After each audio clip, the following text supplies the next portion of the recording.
My name is Gerard, and I live in Minneapolis, Minnesota. I'm a software engineer and an e-commerce entrepreneur, so it's hard to take away or remove logic from me. In the workshop, I found that my relationship with my source, God, was always there, but that I have not been listening to it. And we had many wonderful exercises. One of the exercises that I really enjoyed was one where I got to re-understand how to pay attention to the communication from God. I got to experience feedback from my body where I knew some communication was negative, how my body handles it, and other communication when it's positive and I feel like I'm flying, I feel excited.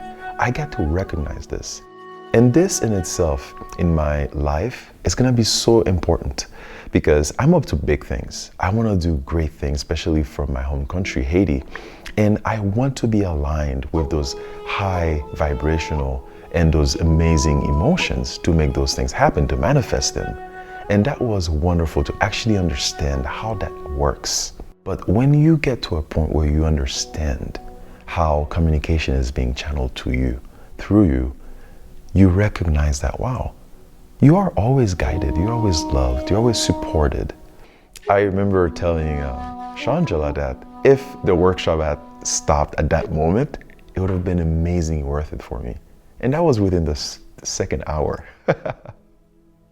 I will wholeheartedly recommend this workshop to anyone, especially with the attention, the true attention, and the love that you receive from Shangela. From the beginning, it was hard not to smile and be happy in her presence.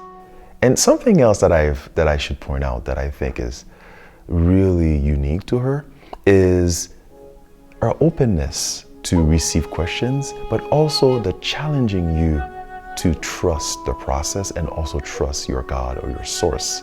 Because as humans, especially me as a software engineer and a scientist, I tend to ask a lot of questions. Am I doing this right? Am I in the right path? Sometimes a little silence and trust in the process and in the guidance of your source is the way to go.